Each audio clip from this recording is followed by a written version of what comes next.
Sabemos lo que te hace reír. Hemos sido cómplices. Sabemos cuando tienes prisa. Y hemos visto todas tus travesuras. Conocemos tus secretos porque siempre hemos sido parte de ellos. Calzado Rómulo, más de 3 décadas ofreciendo el verdadero bienestar para sus pies.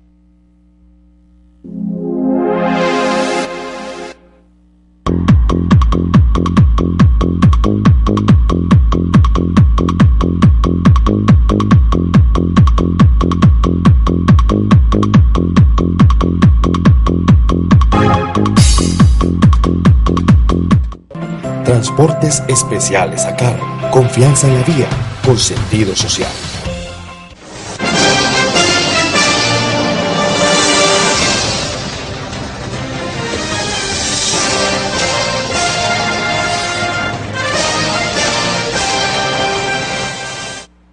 Amables televidentes, los saluda José Alberto Tejada Echeverri, presentándoles el programa institucional del Canal 2 informativo Nuestra Gente. Hoy estoy acompañado en el estudio por el señor Frisco González Reyes. Él es historiador, ha sido profesor universitario muchos años de su vida y todavía hoy sigue trabajando en el liderazgo social y educativo en varias comunas de la ciudad en temas de educación a niñez y juventud. Lo hemos invitado porque él es el compilador de obras escogidas, o mejor, de discursos escogidos del general Rafael Uribe Uribe, líder liberal de Colombia en el siglo XIX y comenzando el siglo XX. Y vamos a aprovechar que a Rafael Uribe Uribe se lo conoce como el líder o el hombre, el liberal de la guerra y de la paz. Ya veremos por qué ese tipo de denominación y Frisco nos va a explicar esto. Buenos días, Frisco, muchas gracias por aceptar nuestra invitación. Gracias, muy buenos días, maestro Tejada, Oscar Marino, asistente del programa informativo de Nuestra Gente. Muchas gracias por la invitación y darnos la oportunidad de comentar a tu vasta audiencia este tema tan importantísimo en la historia política, social, ¿no?, de nuestro país, como fue la vida de Rafael Uribe Uribe. Gracias por la invitación y pues conversemos un rato y ojalá sea del gusto, agrado y satisfacción de la audiencia.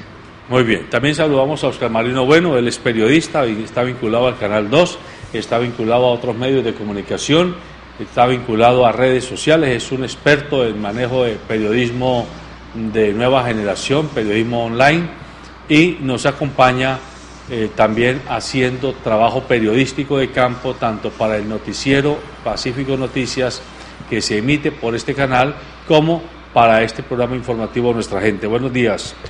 Muy buenos días, doctor Tejada, buenos días, Frisco. Buenos días. Amables televidentes, muy buenos días y bienvenidos a este interesante programa donde vamos a conversar un poquito sobre nuestra historia que a veces ignoramos tanto y que pagamos tanto como pueblo. Muy bien. El 15 de octubre del año 2015 se cumplieron 101 años de la muerte de Rafael Uribe Uribe. Hemos querido aprovechar que Frisco González acaba de publicar el texto donde compila algunos de los discursos y columnas de opinión más representativas de Rafael Uribe Uribe, para hacer una extrapolación histórica entre el pensamiento de Rafael Uribe Uribe como líder liberal de Colombia de hace 100 años con lo que hoy vive Colombia en la actualidad.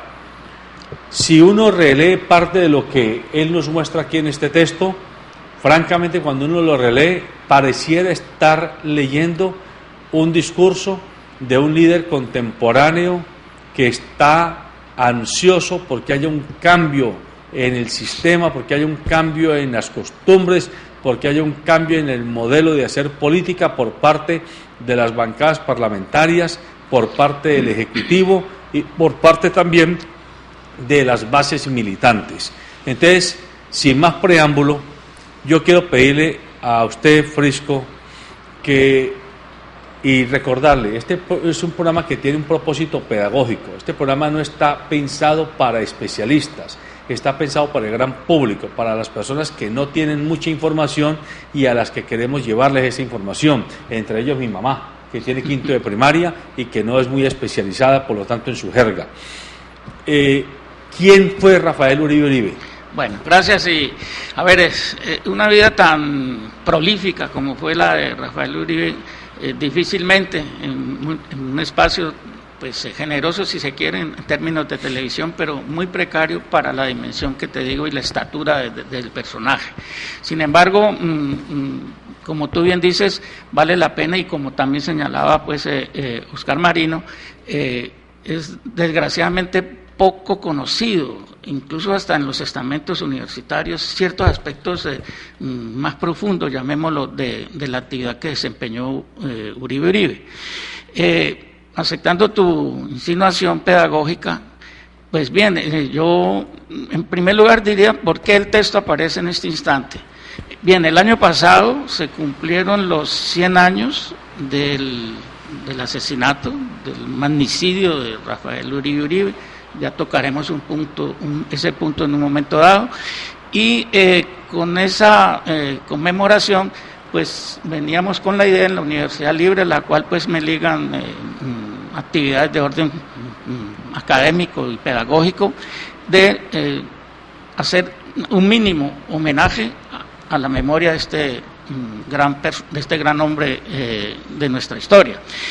Y se acordó hacer una selección de textos, en lo posible dentro de la inmensa cantidad de textos que escribió, discursos que pronunció, para pues enviárselo a la comunidad universitaria en primer lugar y al gran público en lo posible.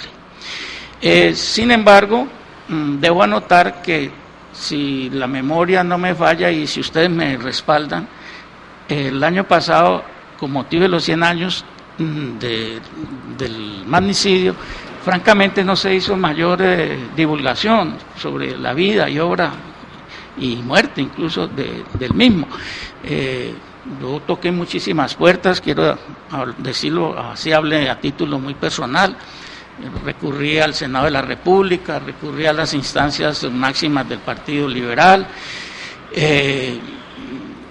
incluso al sector mismo de los señores y amigos masones. Había cuenta que Uribe Uribe perteneció a esa hermandad, hablaremos quizás de ese punto también un momentito,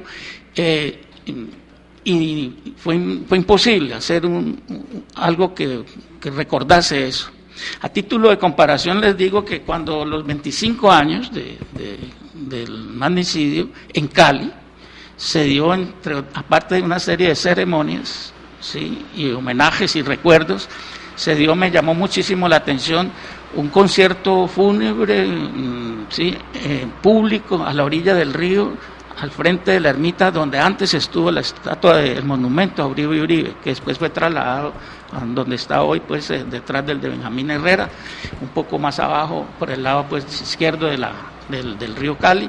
Un concierto fúnebre lo hizo el Consejo Municipal, ¿ya?, a los 100 años, salvo un texto que conozco de un escritor y un historiador antioqueño. La Universidad de Antioquia divulgó unos textos de Uribe, y un texto que de alguna manera pues el hermano de mi esposa, mi cuñado historiador también, Pablo Rodríguez, quien realizó un texto con correspondencias íntimas de Rafael Uribe a su señora esposa y a sus hijos, patrocinado, auspiciado por la Universidad del Rosario en Bogotá. Eso, que yo sepa, fue lo único. No hubo un instante ni en el Senado de la República, donde todavía, como dice alguien de los biógrafos, todavía la sangre de Uribe Uribe corre sobre las gradas del Capitolio, y no hubo ese recuerdo. Entonces, termino allí diciendo que el texto obedece a eso. Así sea un año más tarde, a los 101 años, la Universidad Libre de Cali, y lo digo con satisfacción y algo de orgullo y de reconocimiento a la universidad, de las cuales él fue el pionero como incitador de la creación de una universidad libre. Este texto pues que está a disposición ya de la comunidad caleña y vallecaucana. A ver, historiador Frisco González, se pregunta o nos preguntamos quienes estamos vivos hoy y que hemos ya de alguna forma recorrido una buena parte de nuestra vida en Colombia, ¿qué explicación tienen esos grandes hombres que existieron en el siglo antepasado y el siglo tras antepasado, el antepasado y el propio siglo XX?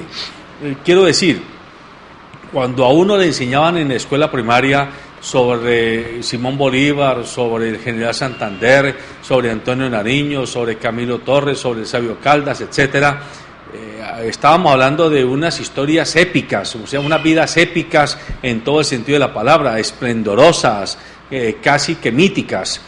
Y cuando uno lee y conoce parte de la historia de una persona como Rafael Uribe Uribe, que no venía de élites de poder, uno se pregunta, ¿cómo hizo un hombre como él, nacido en un pueblo antioqueño, para hacerse a semejante cultura universal y para tener tal capacidad militar y tal capacidad política? ¿Qué era lo que comían o cómo era el ambiente que hacía que florecieran ese tipo de inteligencias? Bueno, es esplendorosa pregunta, ¿no? Y nos lleva a una respuesta que debe ser de alguna manera amplia, y es ver el contexto familiar, histórico, cuando nace Rafael Uribe Uribe. A ver, él nace en Valparaíso, a la época un pequeñísimo pueblo, fundado por el padre de él, que es una de las características que vamos a notar en esta familia. Nace en 1859, y ahí pasa su niñez. La educación, curiosamente, incide muchísimo la madre. La madre de Rafael y de los demás hijos, fueron 10 los hijos, tenían 9 hermanos, 4 mujeres y 5 hombres eran ellos. El caso es que en los textos que logré mirar, la madre incide mucho en la formación de ellos. Hay un pasaje muy hermoso donde ella cuentan que ella, con las hojas de plátano, ¿sí?, con espinas de naranjo, les enseña a escribir a los niños, ¿sí? Entonces estamos viendo que no aparece la escuela como institución de alguna manera, sino que la madre es el acto educativo, ¿sí? Y que va a pesar mucho en la formación de ellos y en esa vocación por el estudio, pero un estudio para aplicarlo pues a lo social. Entonces allí es la primera. Luego ellos, por razones económicas, la familia decide, a pesar de que ya el padre los ha vinculado en Medellín a la escuela pública, deciden emigrar, y es parte del fenómeno conocido pues en la historia de la colonización antioqueña hacia este territorio del Cauca antiguo, del Valle del Cauca hoy, y emigran a estas tierras. Una migración pues de gente, digamos, forzada, un desplazamiento por hechos económicos, y arriando mulas, caballos, ganados, atravesando la agreste pues pasada de lo que es el cañón ahí del Quindío hacia acá, y incluso la madre muy enferma, dicho sea de paso, viene cargada por, como dice un hermano de Rafael Uribe, Julián, en uno de sus textos, ella venía cargada por Simón, hijo de un antiguo esclavo que la traía cargada en su enfermedad. Un hecho muy notorio y significativo, a mí me sorprendió muchísimo y me agradó, y casi épico, cuando ellos salen y ven el Valle del Cauca en ese andar, en esa migración. Julián dice, se sorprenden, ¿no?, de la belleza del mismo. Dice, ese río La Vieja, dice, que parece solemnemente pasear enamorado de su propia belleza, así. Y eso me llevó a comparar. La primera vez que se escribe en castellano sobre el Valle del Cauca, lo escribe Pedro de Cieza de León, cronista, que es el primero que ve y habla y escribe sobre el Valle del Cauca. Y todos ellos, los españoles, estos que vienen, van hacia el Perú, Crónicas del Perú llama ese texto, se arrodillan, dicen, aquí ha debido ser el paraíso, dice.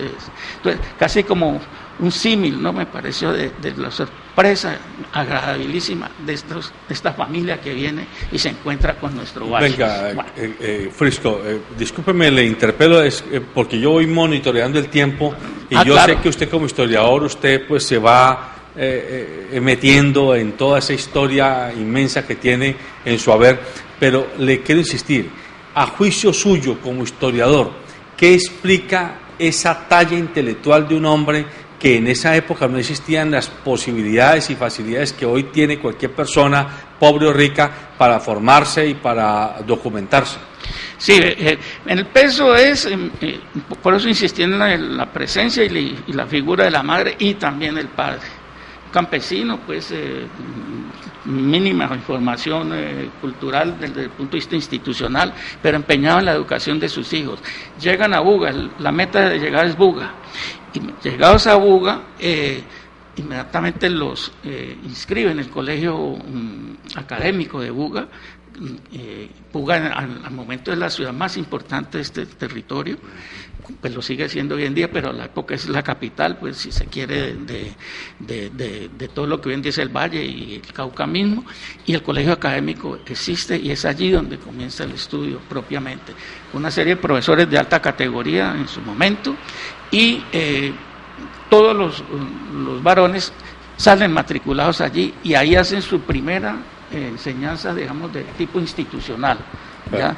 Donde se distingue como un muy buen estudiante. Tan cierto es que al final termina en el último año de bachillerato, que llamamos hoy en día, ya Rafael Uribe era el nombrado secretario de la institución, dadas sus calificaciones. Bueno, pero Frisco, yo no sé si de pronto tenga mucho que ver con lo que plantea el director, lo que lo separa, esa especie de diferencia en la educación y cómo llegó hasta donde llegó. Pues ahorita vamos a hablar un poco de la vida de Rafael Uribe y cómo llega a ese sentimiento social.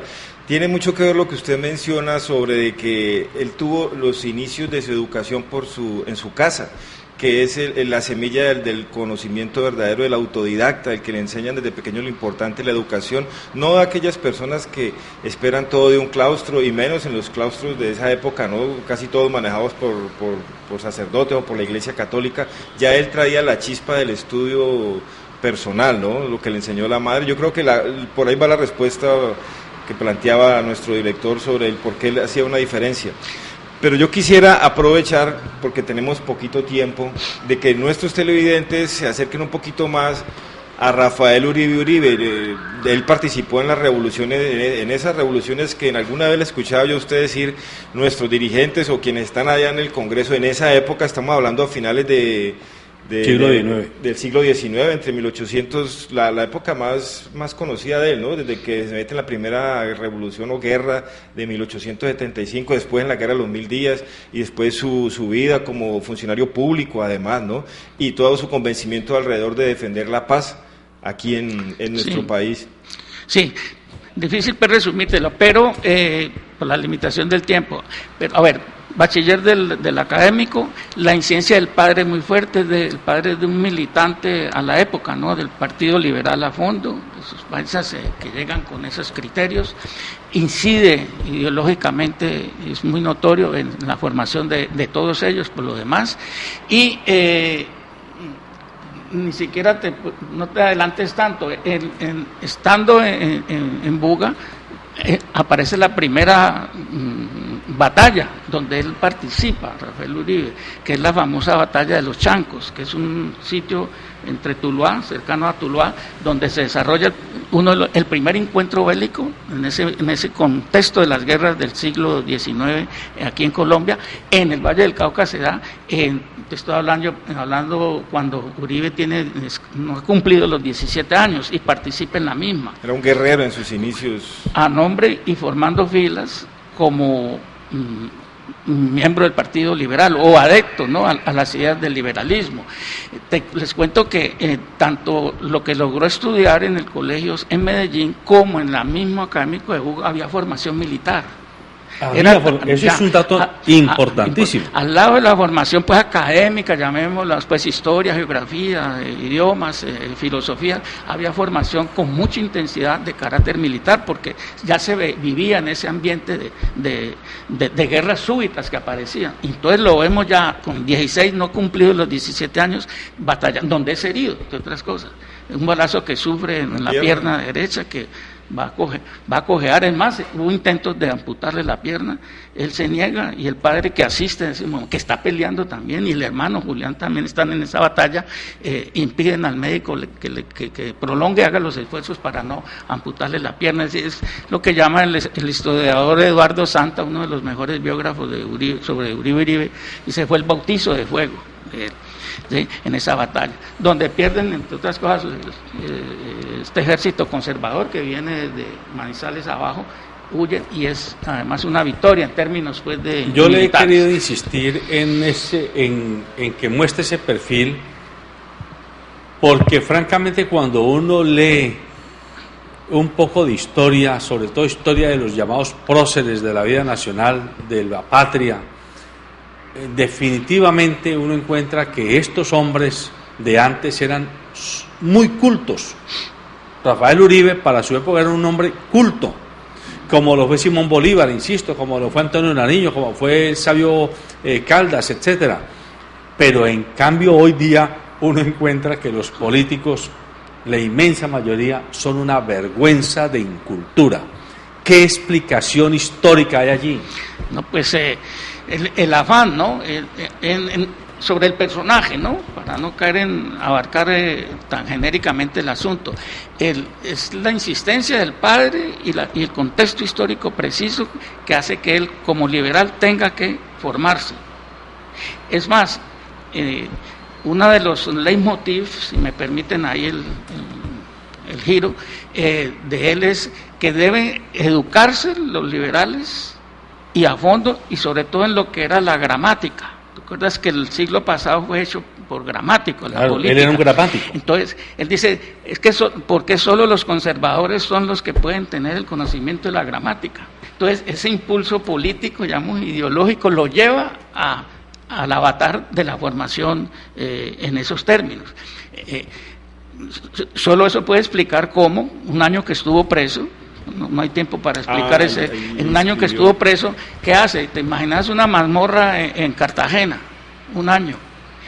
Escribe un texto sobre los galicismos en la lengua castellana. La gramática española. Sobre la gramática. Entonces, era un gramático escribiendo pues en una celda miserable, casi encadenado, ¿no? Desesperado, y produce un texto de esos. Es una especie de iluminación sobre ese empeño, y es político, porque él dice, ¿por qué los liberales no vamos a manejar también y conocer ahí la formación una especie y la formación la formación que usted trae de su primera y rápido te voy, sale Buga, graduado de bachiller, sale becado por el gobierno de Antioquia a la época, lo beca en Bogotá, en la Universidad del Rosario, a estudiar abogacía.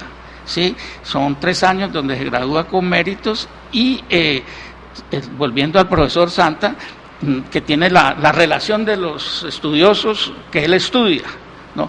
Fourier, Voltaire, Proudhon, el mismo Marx, ¿no?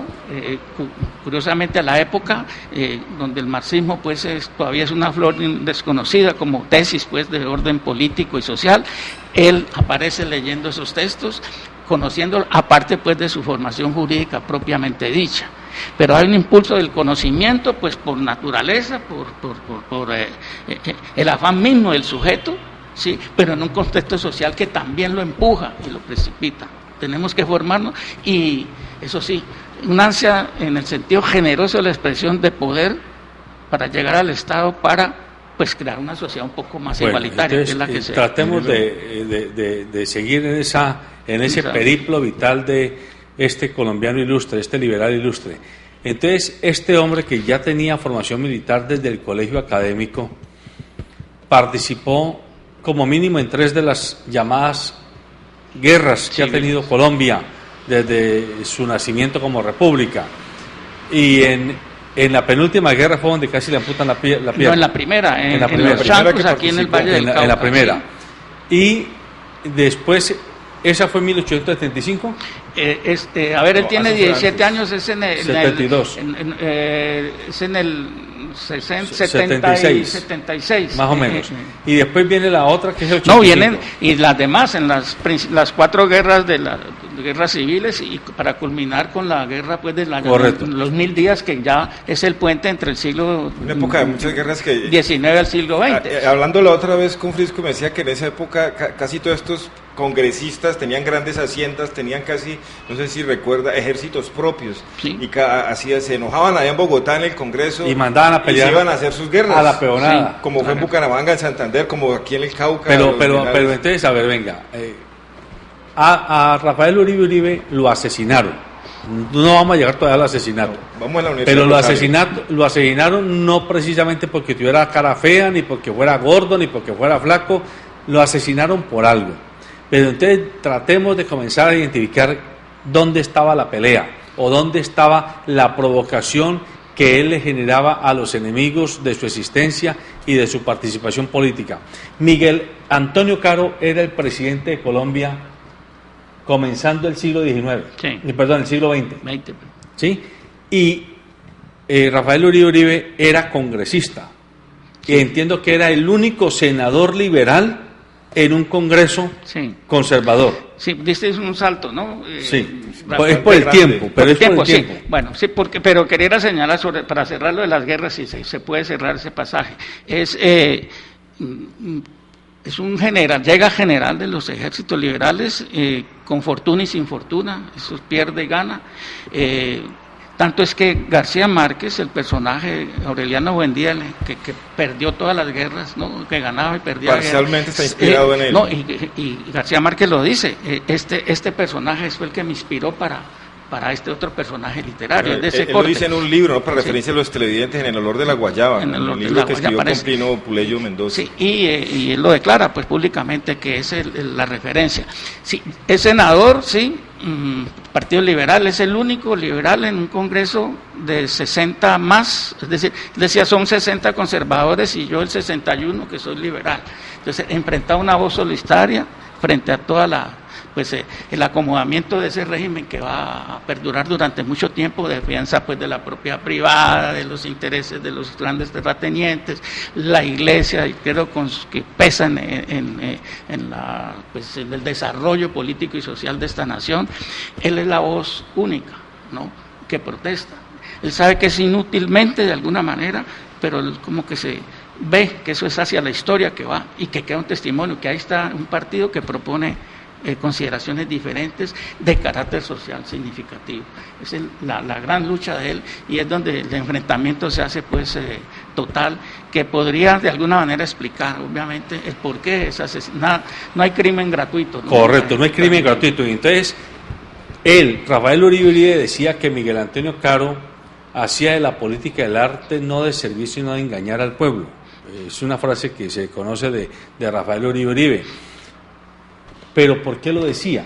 Usted que es historiador, entiendo por la información que existe que se tenía información muy concreta de que Miguel Antonio Caro con un grupo de amigotes tenían un gran negociado montado en torno al Estado colombiano. Desde luego, son esos intereses no solo de clase social, sino de grupos sociales alrededor del gran botín del Estado. Un poquitico más atrás te lleva al escenario de Panamá, donde Correcto. Él es uno de los luchadores. Están enfrentados y aparece la tesis: vendamos un pedazo de la tierra, de la nación, de la patria, para hacer ese canal que están muy interesados los señores norteamericanos, donde Uribe, junto con Benjamín Herrera, que está luchando en Panamá precisamente, solicitan incluso llegar a un pacto de paz. Sí, porque ¿cuál era la tesis? Vendemos a Panamá para hacer ese canal. Progreso, a nombre del progreso, hacer un fondo para modernizar el ejército de la nación, de la república, que era el ejército conservador, y subyacente un muy buen negocio para quienes estaban al frente del mismo. ¿Qué dice Uribe? Dice, no, hagamos, si para vender la nación es necesario, cesemos la guerra, pero no hagamos eso, no la cercenemos. Proponen 4 cosas, Marino. Dale. En resumen, para la paz hemos luchado como militares, dice, como soldados nos hemos enfrentado, démonos la mano como ciudadanos y discutamos con ideas. Proponemos para la paz lo siguiente: 1, liberen los presos políticos; 2, no torturen a los presos; 3, devuélvanle la tierra a los liberales que se las han quitado. Y 4, denos representación en el Senado de la República.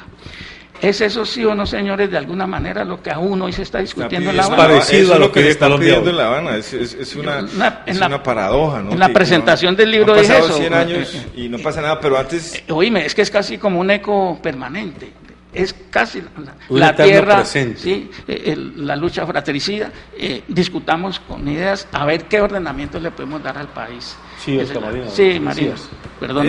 Antes de continuar, quisiera aprovechar este espacio porque dentro de los textos que compiló Frisco, habla mucho de lo que usted menciona, lo de en estas elecciones donde Miguel Antonio Caro ganó, y que él entró a la Cámara de Representantes donde había 60 representantes conservadores todos, y él era el único liberal. Él, pues porque aquí tenemos también un programa de poesía, él era amigo de Julio Flores. Sí, compañero de lucha. Y además compañero de lucha, era un libertario. Pero él le hizo un poema justamente a Rafael Uribe Uribe, justamente sobre lo que él consideraba la inutilidad de la presencia de él. Y yo quisiera, con la anuencia de ustedes, leer el poema que está en el libro que compiló Frisco, que Julio Flores le escribe a Rafael Uribe Uribe y le dice: no luches más, es vana tu porfía, ¿no? Frente a su lucha, porque él es de los guerreros, que son los que han guerreado, son los que con más ahínco hablan de la paz y con más propiedad, y son los que más la defienden. Por eso él insistía en su labor parlamentaria, aunque él era consciente de que a él no le servía para nada, porque nunca iba a ganar sus intervenciones en la Cámara en esa época. No luches más, es vana tu porfía, no oyes cómo se pierde sin un eco, cual de una tumba en el oscuro hueco, tu voz en esa cámara sombría. Hablar allí de oprobio y tiranía, tanto espíritu exótico y enteco, no podrá comprenderte, el labio seco pliega ante los parásitos del día. Julio Flores, Bogotá, 1898, ya el poeta Flores ya le advertía de que lo que le iba a pasar allá, sin embargo, porque es que es increíble hablar de todos los textos, doctor Tejada y Frisco, que uno encuentra en este libro, aparte de lo que uno encuentra a propósito para cajas y cajas, para todos los jóvenes y televidentes, cuando quieran, porque es que lo que estamos tratando y que vamos a hablar en los últimos 10 minutos es lo absurdo y lo ilógico. Lo que estamos viendo en pantalla es el entierro del general Uribe Uribe, que fue en Bogotá, luego de su asesinato, pero retomando lo que le está diciendo a los televidentes, van a quedar aterrados de lo absurdo, de lo ilógico que es, que palabras de general Uribe Uribe hace 100 años, y ahorita voy a leer algunas, tienen una vigencia extraordinaria hoy en día. No hay que irse muy lejos. Cuando les leamos, que antes de terminar sobre las oposiciones y la diferencia y qué hacer cuando alguien nos lleva a la contraria, lo que él decía hace 100 años, para leerlo hoy en día es sorprendente. Hablaba de los textos que se compilan aquí. Y le recomiendo a los televidentes, sobre todo a los jóvenes, que hoy en día es muy diferente hace algunos años, hace 20, hace 30 años. Si ustedes quieren conocer más de Rafael Uribe Uribe, simplemente entren a internet. Hay bastante literatura sobre él, sobre la historia, y es ahí donde uno encuentra de que en Colombia parece que no pasaran los años. Ahí es donde uno corrobora de que Colombia no conoce su historia y que es cíclica, que ha venido repitiéndola.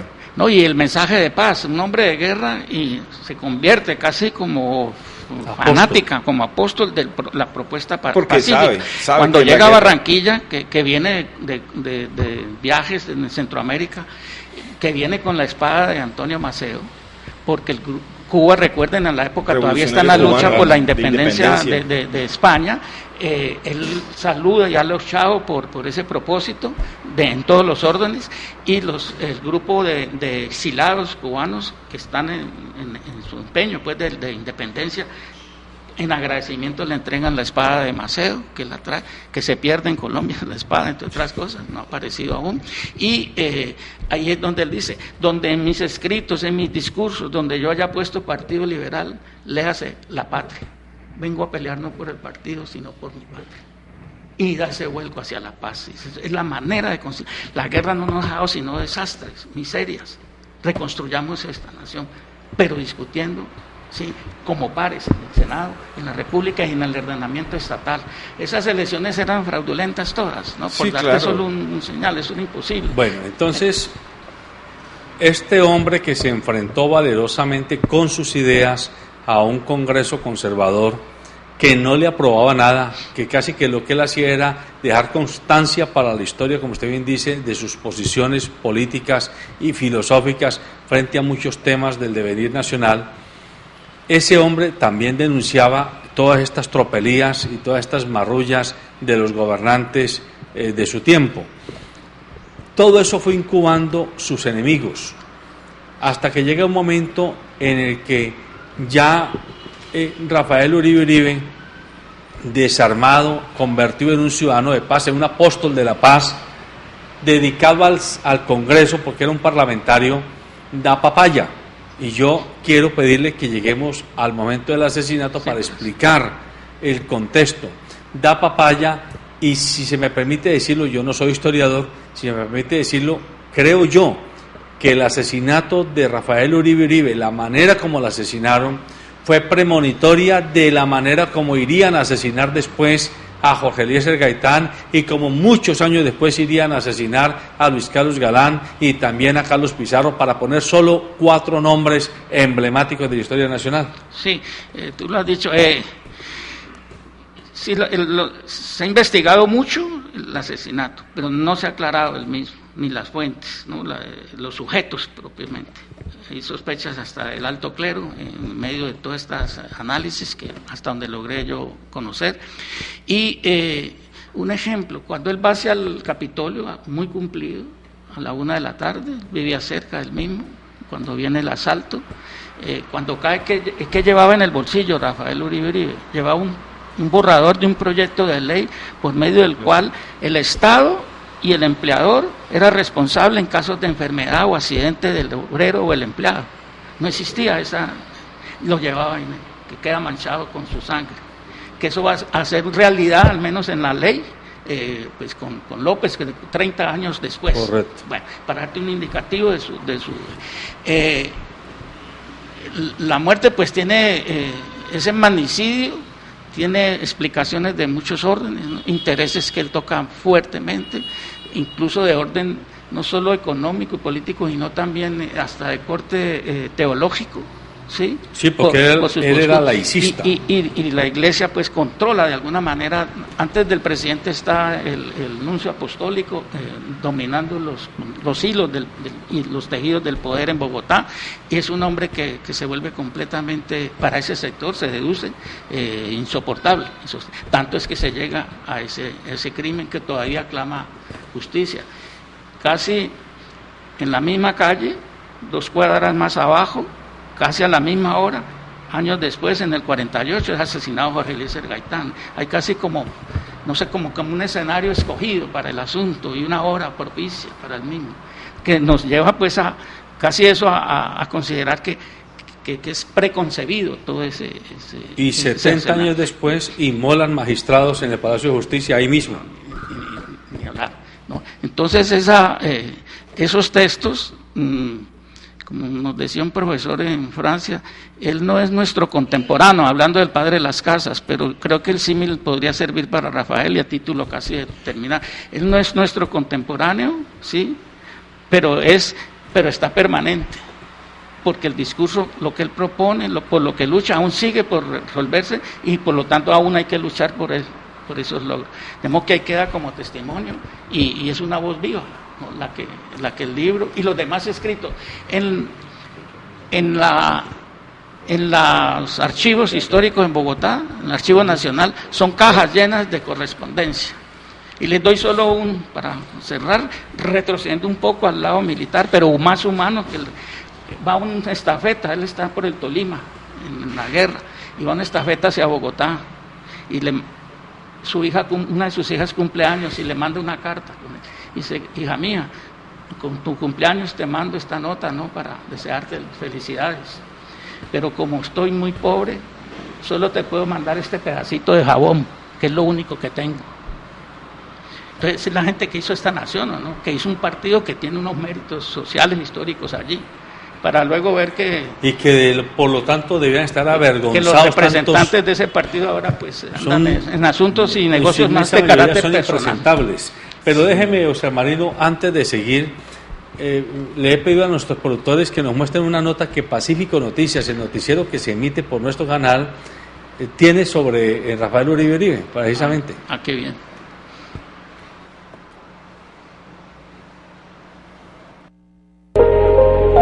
Rafael Uribe Uribe fue un abogado, periodista militar y congresista colombiano que jugó un importante papel en la historia política e intelectual del país. Sus ideas revolucionarias y su gran compromiso social lo convirtieron en un hombre incómodo para el poder, algo que tuvo que pagar con su vida el 15 de octubre de 1914. Y es asesinado, como bien lo sabe el país y la historia nuestra, en el andén al lado del Capitolio, un mediodía, hacia la 1 de la tarde, 3 hachazos. Hoy, 101 años después de su magnicidio, la Universidad Libre decidió rendirle un homenaje a su memoria a través de esta compilación de la autoría del historiador Frisco González. Esa figura de él hay que tratar de no dejarla en el olvido. Rafael Uribe Uribe también fue un hombre comprometido con la paz y la reconciliación del país. Durante su periodo como parlamentario, abocó por la dejación de armas y el diálogo, además de proponer la liberación de los presos políticos, la devolución de las tierras para quienes habían sido víctimas de despojo y la inclusión política de otros sectores. Y mira que esas 4 solicitudes de alguna manera casi seguiría lo de hoy en día en La Habana puede ser un eco de lo que en ese momento dicen, representación política, devuelvan las tierras. Mira que esa circunstancia pues histórica, con sus variaciones desde luego de tiempo y modo, pero de alguna manera como permanecen siendo casi las mismas hoy en día para lograr pues la pacificación y convivencia ciudadana en el país. El lanzamiento de esta compilación sobre la vida de Rafael Uribe Uribe se realizará este miércoles a las 10 de la mañana en la Universidad Libre y contará con la presencia de su autor Frisco González y otros intelectuales quienes resaltarán la importancia de mantener la memoria de este histórico líder liberal. En estos últimos pedazos de tiempo que nos queda, Frisco y Oscar Marino, les quiero pedir que nos vengamos al hoy de Colombia, a la luz del pensamiento de Rafael Uribe Uribe. Estas negociaciones en las que está inmerso el gobierno colombiano a través de su comisión negociadora y las guerrillas de las FARC y seguramente también las del ELN, están ahora mismo atravesando el tira y afloje de hasta dónde entrego alternatividad penal para sancionar a los delincuentes guerrilleros, ya para decirlo de alguna manera, hasta dónde estoy dispuesto a permitir participación política de quienes se han considerado delincuentes, ilegales, subversivos, terroristas, guerrilleros, etcétera, por parte de la juridicidad institucional del país, y esto ha generado en la opinión pública que personas de un lado digan no, hay que dejar que ellos tengan espacios, hay que buscar alternatividad penal, hay que mirar cómo se entregan de nuevo, se devuelven las tierras, y hay otros que dicen no, ¿cómo le vamos a dar a los ampones, cómo le vamos a dar a los delincuentes figuración política? Esa situación hace que se crispen los ánimos de nuevo. Pero era lo mismo que hace 100 años estaba diciendo Rafael Uribe Uribe. Usted, a la luz de ese pensamiento de Rafael Uribe Uribe, ¿qué le dice a los dirigentes y a los conductores de opinión de hoy día en Colombia? Sí, que repensemos, mira, y les invito a leer el texto, uno de los textos, cuando se cumple un aniversario de la independencia en Colombia, él propone condonar las penas a los detenidos, todos, no políticos tan solo, sino a todos, como un gesto de benevolencia. No tenemos dinero para misericordia y justicia.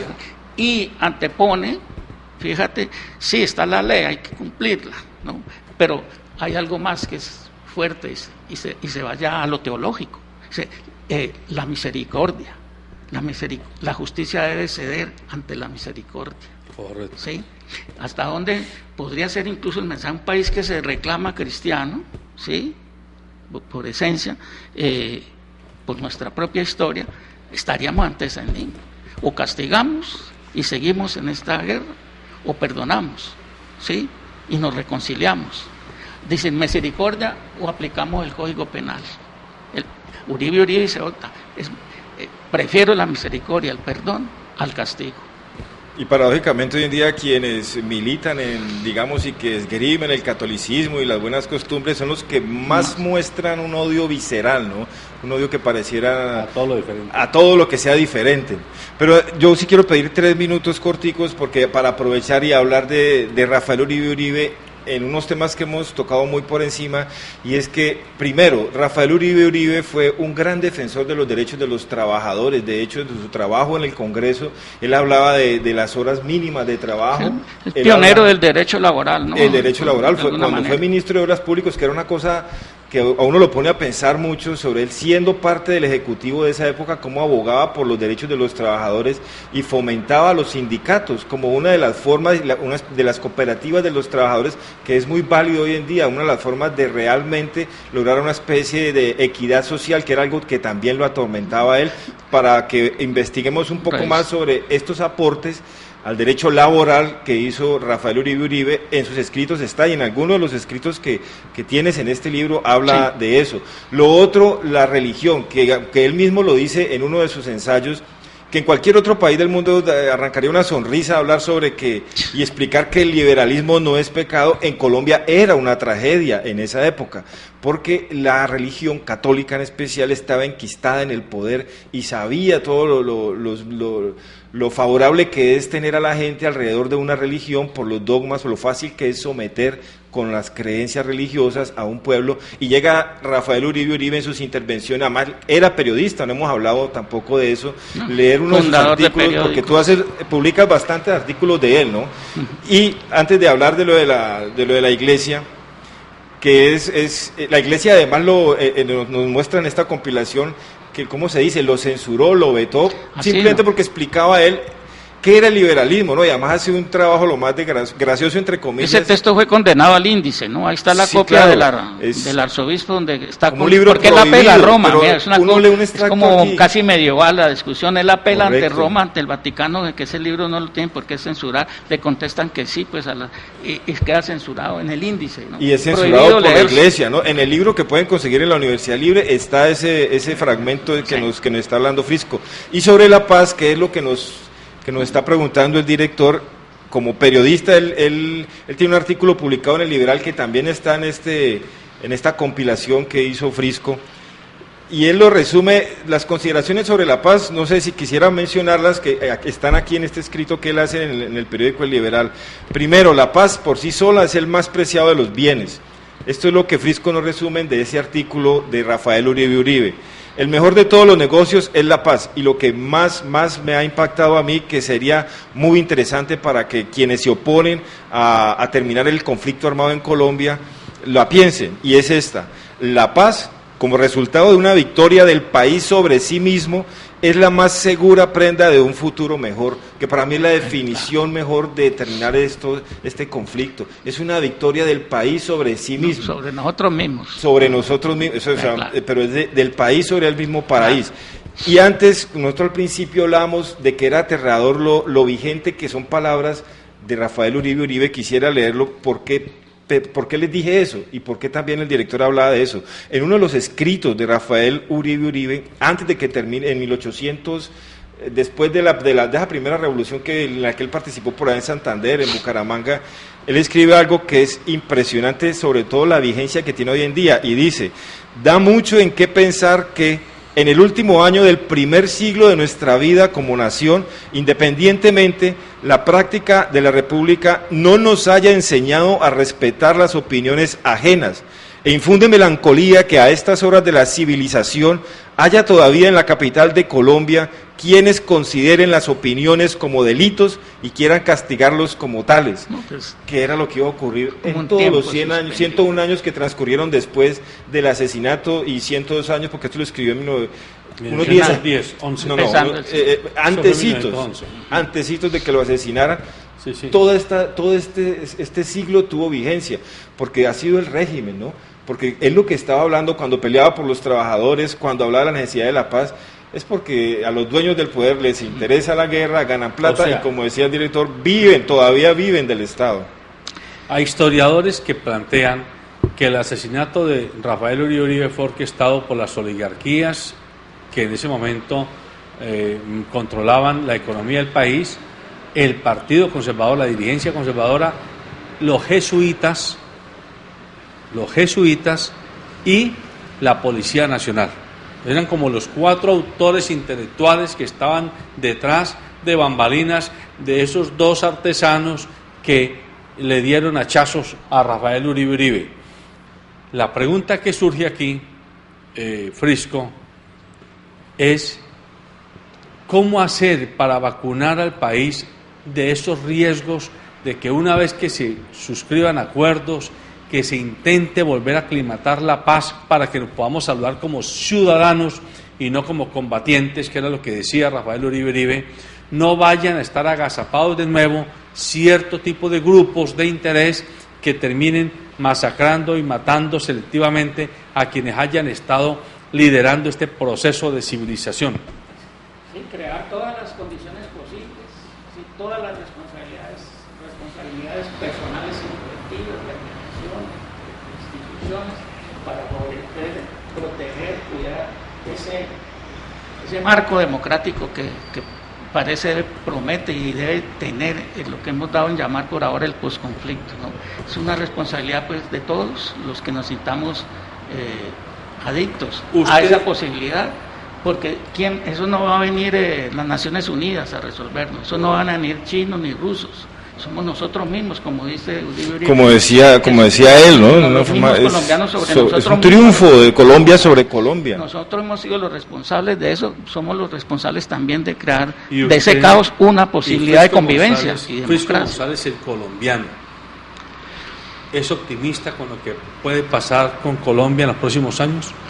Pues el optimismo pues no es una garantía, pero sí es como una posibilidad afectiva y amorosa de esperar de que sea posible, ¿no? Pero pongámonos, no soy escéptico, ¿no?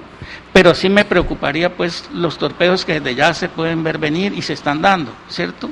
De modo que eso es una confrontación en ideas, en luchas, ¿sí? Eso tampoco va a ser un regalo. Todos tenemos una responsabilidad, lo que la gran mayoría entiendo está sintiendo, porque desde los mismos estadios del control estatal, ¿no? De presidencia hacia abajo se dan con matices y criterios e intentos, sí, y cálculos de distinto orden, pero si a esto no le metemos pueblo, como dice bien William Ospina, si esto no convocamos a la ciudadanía en su totalidad a discutir no sabemos qué se está arreglando, sabemos que es para lograr la paz y el fin es bienvenido, pero denos a entender y a conocer, sí, a masticar, a digerir, para poder apropiarnos, si es entonces el caso, de qué es lo que vamos a considerar la paz, qué es la paz en la práctica, qué va a ser la convivencia. Entonces necesitamos más participación ciudadana y ojalá prontamente se dé, como se debe venir, parece, con la solución o el mecanismo bien entiendo que es ahora, se está hablando de plebiscito, para nosotros como ciudadanos y ciudadanas saber a qué nos estamos enfrentando y cuál es nuestra responsabilidad. Esa es, que la participación ciudadana sea a fondo. Si no, se queda un recinto de intelectuales, de conocedores de la norma, ¿sí? De intereses propios que ellos tienen, y quedamos nosotros como invitados a un banquete que a lo mejor de pronto no vamos a tener derecho ni a un pedazo de pan. Tenemos que sentarnos todos. O sea, las condiciones hoy día son otras. Durante el último siglo, el régimen o quienes ostentan el poder se han encargado de que primen estas condiciones para que no se les toque. Por ejemplo, la ignorancia de la gran cantidad de ciudadanos, las grandes fallas en la educación del sistema colombiano, que ya desde esa época Rafael Uribe lo decía, y en uno de sus escritos lo denuncia. Pobrecitos esos niños. Los niños colombianos de las escuelas colombianas, ya él decía que es muy vigente hoy en día. El régimen se ha encargado de que permanezca así, un sistema educativo pésimo. El nepotismo. Es que uno leyendo... Como él decía, hablando sobre el nepotismo, decía que esa era una de las desgracias de la República y era una de las que nos iba a condenar al ostracismo. Y leyendo el escrito, les recomiendo otra vez ese libro que lo pueden conseguir en la Universidad Libre de Cali. Parece que estuviera describiendo con mucho respeto el Consejo de Cali, sin ningún, o sea, eso no nos debe dar vergüenza decirlo, porque justamente por no hablar es que pasa y cómo repetimos lo mismo. Pero no solamente en el Consejo. No solamente, en toda Colombia. En la Corte Suprema, son las mismas familias, pero en este escrito, que por cosas de tiempo no lo podemos decir, es aterrador lo textual, que parece que estuviera describiendo cómo quienes llegan al Congreso a las o a las corporaciones públicas se encargan de heredarse o de dárselo entre familias, y que eso atentaba contra nuestro progreso como república, y vean, hoy tienen la república que tenemos hoy en día, que con tantas riquezas seguimos en ese ostracismo. Sobre lo de hoy en día, sobre los diálogos, pues tiene mucho que ver de que la difusión.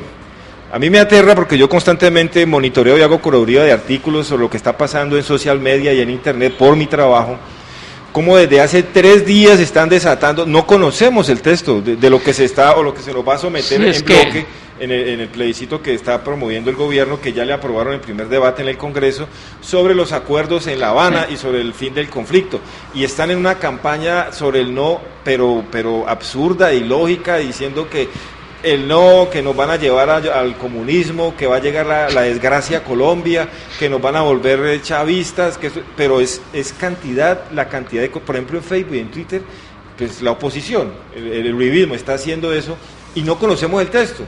O sea, ¿a qué es ¿qué tipo de uribismo te refieres? Porque... No, es que el texto no se ha publicado, ni siquiera sabemos qué es lo que vamos a aprobar o no. Y a ver, siguiendo la sombrita un poco con lo de William, rapidísimo, porque yo hacía el símil con la Revolución Francesa. El rey huye y está la convención reunida y dice, cojan a ese rey, lo detienen, a Luis XVI. Y dice, pero ¿cómo vamos a juzgar a Luis si Luis es la ley? Por derecho divino, entre otras cosas. No podemos. El rey es injuzgable, porque él es la norma en sí misma, como persona incluso. Y se para un diputado, pues, Saint-Just, primera vez que habla, joven, buen mozo, decía. Y dice, no, es que a Luis hay que juzgarlo. Usted dice que no lo podemos juzgar porque es el rey, no, al contrario, hay que juzgarlo porque es el rey, precisamente por eso. Yo pido la cabeza de Luis. Y dice Marx en el 18 Brumario, analizando ese escenario, este sector que viene Robespierre y se mete toda esa colada de la montaña, pues al juicio y condena al rey y cortarle hasta la cabeza misma, dice Marx, ellos sacaron ese problema de la babosería jurídica y lo pusieron en el terreno de la lucha de clases. Entonces, aquí no estamos, como dice William, sí, lo jurídico hay que sopesarlo y tenerlo, pero el problema no es jurídico, el problema es político en este país. Correcto. De reparto, Correcto. ¿no? De reparto de la economía, de que quepamos todos, de que todos tengamos derecho a estar sentados en esa mesa. Cerremos este programa interesantísimo. Pues un mínimo, por favor, que es una obligación ética para mí, darle la gracia a la Universidad Libre. Entre otras cosas, Uribe fue el que primero propuso hacer una universidad libre como en Alemania, dice en 1905. Libre en el sentido no solo de que era conventual, porque los alumnos dormían en las universidades de entonces allá, sino libre sobre todo y principalmente en la discusión de ideas en este tipo de escenario. Entonces, darle las gracias a la Universidad Libre por este apoyo. Muy bien.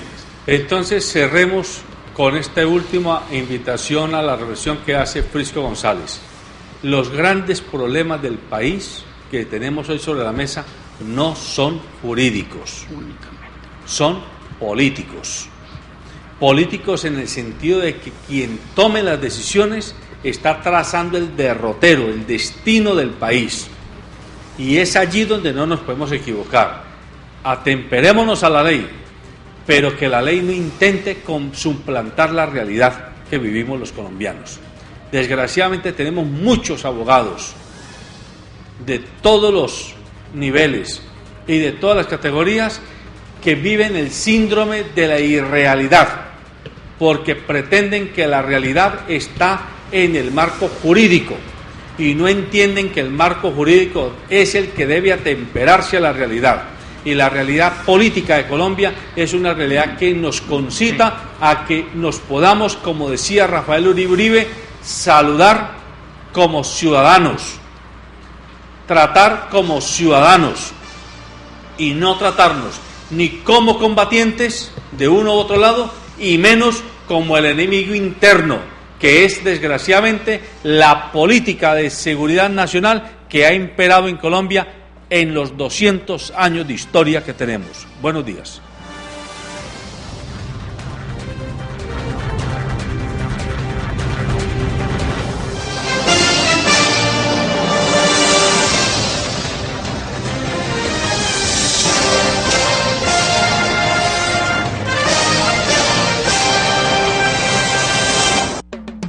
Sabemos lo que te hace reír.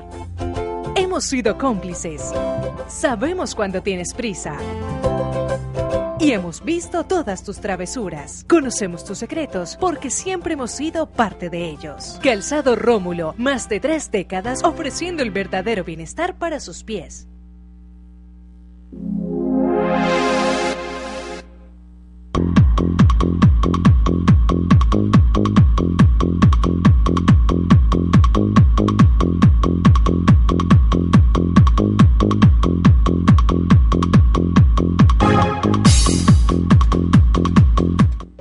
Transportes especiales a cargo. Confianza en la vía con sentido social.